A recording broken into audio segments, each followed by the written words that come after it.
Agora eu vou remontar à época de Aristóteles. Nós vamos voltar lá para a Idade Antiga para a gente saber como é que era a oratória ali, qual é o berço da oratória, que surgiu lá na Idade Antiga, na época de Sócrates, Aristóteles, Platão. Vamos ver como é que era lá. E aí a gente pode colocar no módulo 2, vocês vão ver a figura que está na tela aí na apostila de vocês, que a gente vai falar agora sobre etos, patos e logos. É assim que começou. A oratória, na visão de Aristóteles, ou a visão aristotélica, ela dizia que a pessoa, para ser denominada um bom orador, um bom comunicador, ela tinha que ter etos, que é você ter autoridade e credibilidade na hora que você fala, e bem aí na apostila tem algumas características, que eu vou já pedir para vocês lerem. Quem é que está com outro microfone? Já fica a postos. Pode pegar o microfone daqui para o Gustavo, Fernanda, por gentileza. O bom orador, o bom comunicador, ele tem que dominar o patos, é falar com emoção, falar com conexão com as pessoas. E ela tem que dominar também o logos. O que é o logos? O logos vem da lógica. O argumento dele, ele tem que ser lógico, ele tem que fazer sentido, ele tem que ser racional, ele tem que ter uma linha de raciocínio bem formada, tem que ter uma sequência lógica de argumentos. É o clássico fazer sentido. Se faz sentido para ti, tu acredita naquela informação. E aí vem o logos. Vamos por parte. Gustavo, abre na tua apostila. Daqui, Gustavo, tu ainda não botou lá. Lex, lê para mim as características bem aqui. Vai lá. Postura profissional, comunicação de impacto, clareza nos argumentos, domínio do conteúdo jurídico, experiência demonstrada. Isso. Então, para você dominar o etos, dentro da visão de Aristóteles, você tem que ter, primeiro, vai devagarzinho, primeiro é a postura profissional. Postura profissional, você tem que ter postura como profissional. Aí a gente vem com a questão da vestimenta, a postura, a forma que você caminha, a forma que você se impõe, se a tua visão de profissional, ela impõe respeito ali no meio jurídico.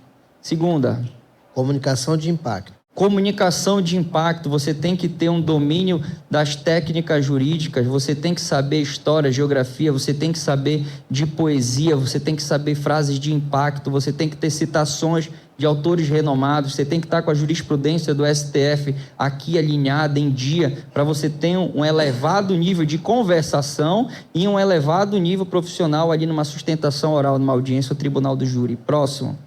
Clareza nos argumentos. Clareza nos argumentos. Os teus argumentos, eles têm que ser certos, igual o voo da águia.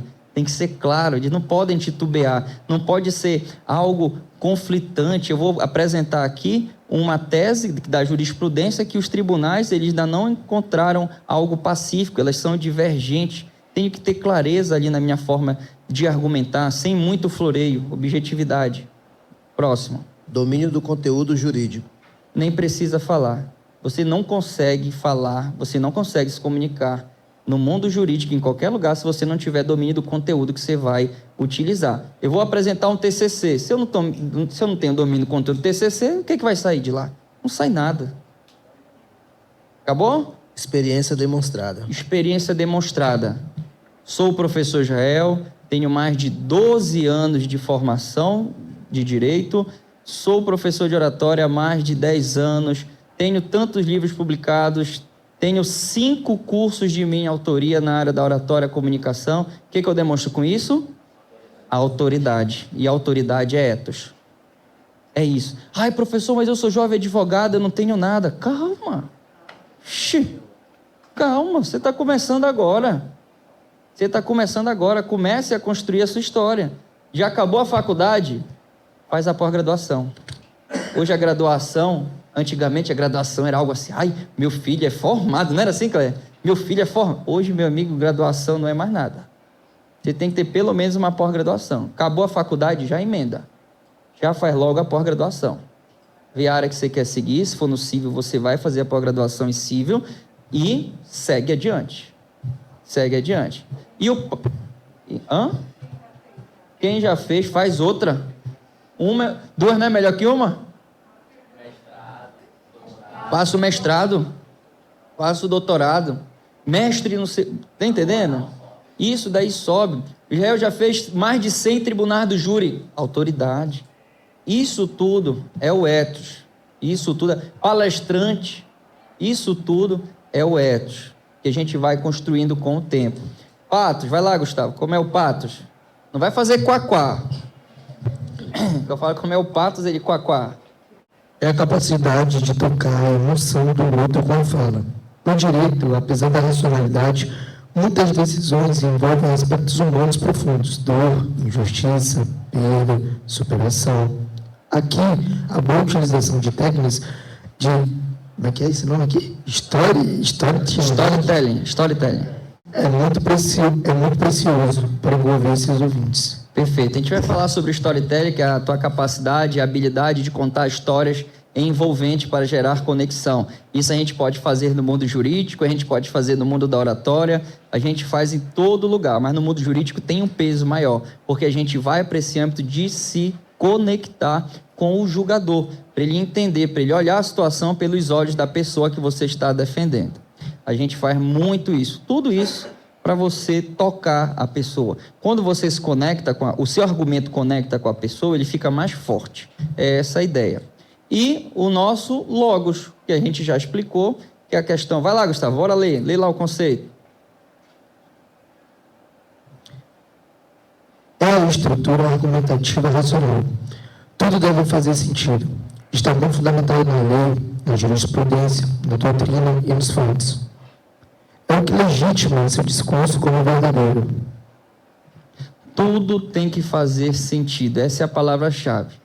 Logos vem de lógica e o argumento tem que fazer sentido. É uma estrutura racional que você vai utilizar para tentar convencer. O seu argumento, e aí a gente está falando de argumentação, ele tem que ser lógico, ele tem que fazer sentido.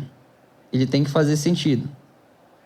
Você conseguiu construir um argumento que faça sentido na cabeça do outro. Esse argumento ele veio de uma pessoa que tem autoridade no assunto e a pessoa conseguiu se conectar com ele. Você é um excelente orador na visão aristotélica.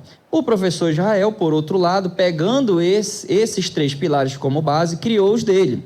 Um deles é a conexão, claro, não tem como a gente fugir. Hoje, para mim, o pilar é de conexão. A conexão é tão forte que eu já cedi, como eu disse anteriormente, que quando a conexão é muito forte, tudo é relativizado. O né, o tá. Se a pessoa chegar contigo e falar assim, Cleia, tá tudo bom? Aí a Cleia me diz, tá tudo bom. Conectou, meu amigo, se o bom é bom, não interessa. Eu conectei com ela.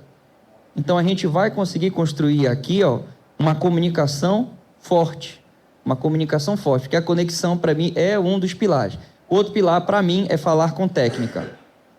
Para você gerar conexão, você tem que utilizar a técnica. Ah, professor, mas tem o fulano que conecta comigo e nunca utilizou uma técnica, nunca fez um curso de oratória. Tem gente que faz de forma intuitiva e está tudo bem. A grande questão é, Júlia, quando eu sei que a técnica ela é feita para isso, eu utilizo ela de forma intencional. Quem faz de forma intuitiva faz sem saber. E eu estou colocando aqui para vocês que aqui é uma técnica, aqui e acolá. São as técnicas de oratória. E a naturalidade. Ninguém gosta de falar com pessoas que não soam natural. Pessoas que soam artificial, mecânica. Aquele discurso monótono, sem oscilação de voz, não fica legal. Não fica legal. Então, para um bom orador, para mim, a pessoa ser um orador de excelência, ela tem que utilizar técnicas de oratória, ela tem que falar com naturalidade, com o objetivo de gerar conexão. Se eu conseguir fazer esses 3, eu consigo ser um excelente orador e um orador persuasivo. Fechou? Vamos ver a estrutura, que agora a gente vai começar a colocar a mão na massa. Vai começar a colocar a mão na massa. Estrutura prática. Você vai fazer agora, vai ver, na verdade, a gente vai fazer, vai deixar tudo para o final, mas já tem isso daqui em mente, está na apostila, inclusive tem exemplo. Como é que eu construo um raciocínio jurídico persuasivo para eu utilizar na hora de uma audiência, ou na hora do júri, ou na hora de uma sustentação oral do tribunal?